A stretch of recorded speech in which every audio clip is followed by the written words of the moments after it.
Quando a gente fala em energia elétrica, a gente tem que falar das usinas. De onde vem essa energia elétrica? E no Brasil são vários os tipos de usinas, como por exemplo, as usinas termoelétricas. Você vê nessa imagem a distribuição das usinas termoelétricas no Brasil. E quando eu olho para isso aqui, me chama a atenção algumas concentrações. Por exemplo, ali na Amazônia, você vê ao longo do vale do Rio Amazonas e também lá em Roraima, uma série de usinas termoelétricas que precisam queimar algo para gerar eletricidade, porque existem poucas hidroelétricas nessa região. E queimam geralmente os derivados de petróleo. São usinas que funcionam a um custo relativamente alto. Então são usinas térmicas que queimam derivados de petróleo, porque você está numa região onde o potencial hidroelétrico ele até existe, mas ele é muito difícil de ser utilizado. E principalmente de ser transmitido. Mas quando eu olho para essa imagem, me chama a atenção também o sul do Brasil, Santa Catarina e Rio Grande do Sul. E como a gente já falou muito de carvão nessa região, você já imagina que parte dessas termoelétricas são movidas a carvão. Tá? Além disso, me chama também a atenção a zona da Mata Nordestina e o estado de São Paulo. Eu posso dizer que isso tem um pouco a ver com o bagaço de cana, já que são duas regiões tradicionais de produção de cana. Mas é claro que, no meio dessas térmicas todas, a maior parte usa gás natural. Gás natural, que por sinal, em grande parte, vem da Bolívia. Então, se eu olho para esse mapa, eu penso no gás natural na maior parte dessas termoelétricas. Mas existem essas questões regionais do Brasil também. Então, ó, essas são as usinas termoelétricas brasileiras. Agora você está olhando as usinas eólicas, as usinas que utilizam vento. E agora está bem claro que são duas regiões do Brasil que concentram essas usinas: Nordeste e Sul. E Sul, para ser mais específico, é Rio Grande do Sul, o lado sul do Rio Grande do Sul.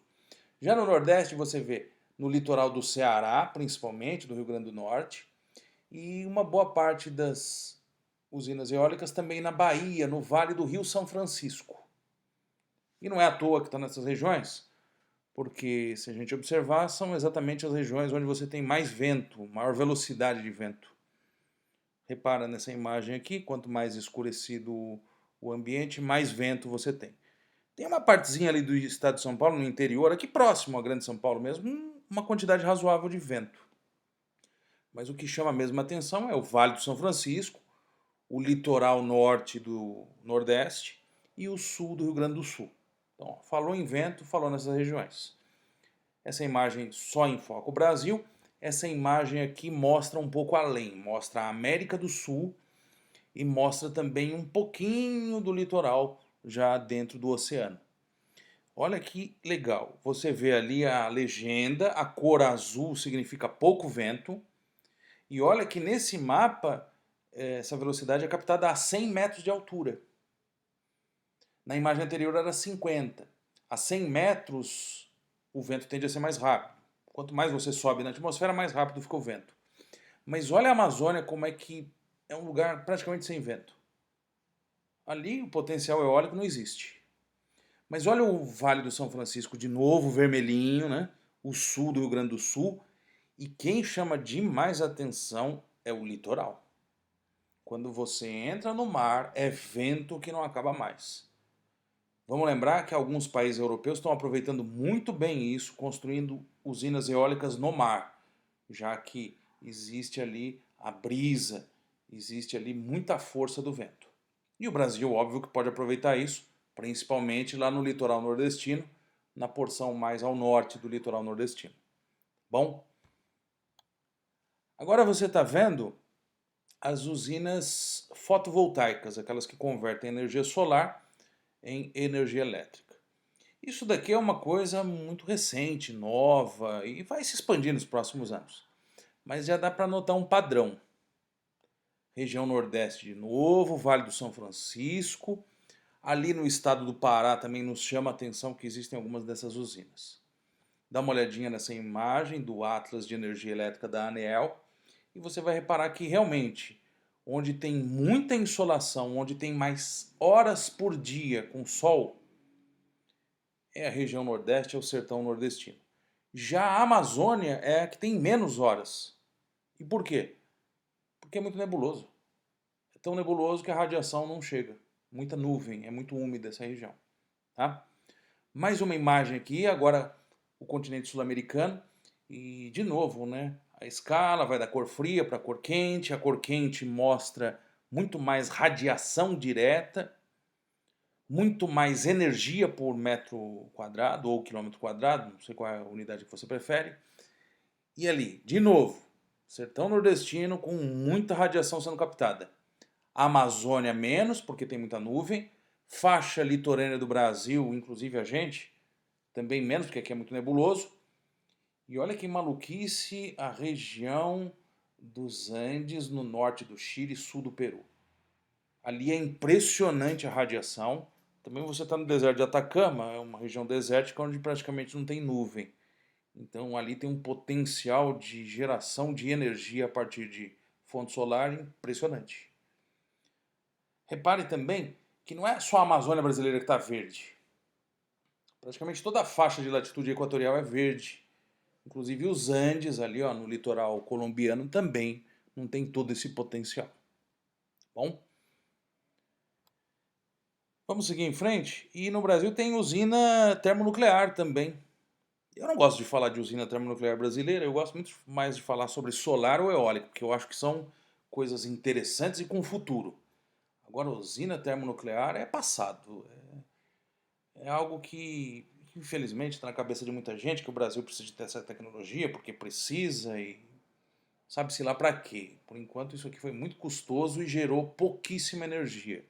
Aquela setinha está ali para indicar que só existem 2 usinas no Brasil e elas nem aparecem no mapa. Existe um programa nuclear brasileiro que funde um pouco defesa com ciência.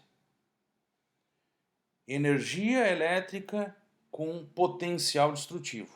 O Brasil sempre viveu nesse dilema e sempre dizendo para o mundo que a busca por tecnologia nuclear era para fim pacífico e tentando se inserir no mundo de uma maneira menos periférica. Mas para mim isso aqui é gasto. Pessoal, se a gente voltar um pouquinho na história, lá em 1957 surge a Agência Internacional de Energia Atômica, que está a bandeirinha dela aqui, mostra que ela é uma das agências da ONU.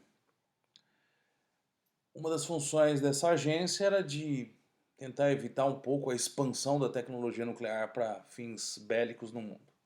Não deu tão certo assim, porque depois de Estados Unidos e União Soviética, Reino Unido, França, China desenvolveram suas armas. Em 1967, um tratado que é bastante periférico, mas pode ser citado porque ele foi feito aqui na América Latina, um tratado que copiou o Tratado Antártico. O Tratado Antártico lá de 1961 dizia que a Antártica era livre de qualquer tipo de armamento nuclear. Inclusive o Tratado Antártico falava mais, né? Ele dizia que a Antártica não podia ter ocupação militar nem econômica, só científica. Em 1967, a América Latina copia uma parte disso e diz que a América Latina é um continente livre de armamentos nucleares. É como se fosse uma proibição para os países latino-americanos de desenvolver esse tipo de tecnologia. Isso foi assinado pelos países da América Latina, só que acabou sendo até um exemplo. No ano seguinte, a coisa se expandiu. Foi proposto um tratado de não proliferação de armas nucleares para todos os países do mundo. Os 5 países que já tinham desenvolvido armamentos nucleares poderiam mantê-los. Os demais não. Houve muita pressão internacional para que todos os países do mundo assinassem esse tratado. O Brasil não assinou na época, levou anos e anos para assinar. Outros países também não assinaram, como é o caso da Índia, que desenvolveu arma. A Argentina, a África do Sul, todo mundo ficou, vamos dizer assim, ou vai ou racha. Alguns assinaram e aceitaram essa imposição, outros ainda mantiveram programas nucleares um pouco obscuros, que é o caso brasileiro. Em 1972, o Brasil dá um passo enorme no seu programa nuclear. Ele adquire de uma empresa norte-americana, Westinghouse, a usina Angra 1, que vai ser construída em Angra dos Reis, exatamente entre São Paulo e Rio de Janeiro, Por dois motivos. Primeiro, porque está entre os dois grandes mercados consumidores de energia do Brasil. E segundo, fica no litoral, a água do mar é interessante para resfriar a usina. Porque a usina nuclear, na verdade, é uma usina térmica, que aquece muito. E no caso da usina que o Brasil compra, que é a usina Angra 1, ela tem uma tecnologia de resfriamento por água. Então é interessante ficar do lado do mar. A usina de Chernobyl utilizava uma tecnologia de resfriamento por grafite. O problema é que o grafite pegou fogo e a usina explodiu em 86. Mas aqui no Brasil é por água. Por isso a escolha de Angra dos Reis. Isso foi adquirido de uma empresa norte-americana. Mas conforme foi avançando os anos 70, os Estados Unidos começaram a pressionar o Brasil para assinar o Tratado de Não Proliferação. E o Brasil começou a se afastar um pouco dos Estados Unidos nessa busca por tecnologia nuclear. Assim, o Brasil encontrou um país que não estava no grupo das 5 potências nucleares e fez acordo. Foi a Alemanha Ocidental, a RFA. A Alemanha, que você sabe, tem muita usina nuclear, então vai transferir uma parte da tecnologia para o Brasil. O Brasil, então, assina com a RFA, República Federativa Alemã, que é a Alemanha Ocidental, a aquisição de usinas nucleares. Você está vendo aí à sua esquerda a assinatura do acordo, lá na Alemanha, na capital da Alemanha da época, que era Bonn. E à direita você vê aí o engenheiro brasileiro, que foi um dos grandes responsáveis pelo programa, que é o Paulo Nogueira Batista, mostrando uma maquete de Angra 2 e Angra 3. Essas usinas seriam até mais eficientes do que a Angra 1, que foi adquirida de uma empresa norte-americana. Essas usinas teriam uma origem alemã, vamos dizer assim. Em 1985, finalmente, Angra 1 entra em funcionamento pleno. Em 82 fez um teste, em 85 funcionou. Porém, a Angra 1 teve momentos muito difíceis.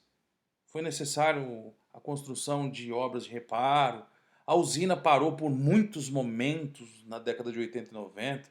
Ela recebeu o apelido de vagalume, porque acendia, apagava, nunca conseguia se manter. Então, Angra 1, eu diria que foi um grande atraso da economia brasileira, porque o custo disso e o pouco de energia que Angra 1 gerou não justificou todo esse investimento e toda essa perda de tempo. Angra 2, que já é alemã, tem o dobro da potência de Angra 1, ela tem 1,3 gigawatt de potência.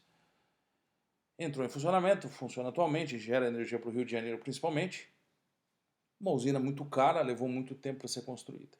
Ainda existe em construção a usina Angra 3, que você viu lá em 1976, a maquete. Mas Angra 3 não saiu do papel até hoje. Angra 2 pelo menos já saiu. Em 2001 ela começou a entrar em operação oficialmente. Mas o Brasil, se ele tem algo positivo nesse programa nuclear, foi o desenvolvimento da tecnologia de enriquecimento de urânio.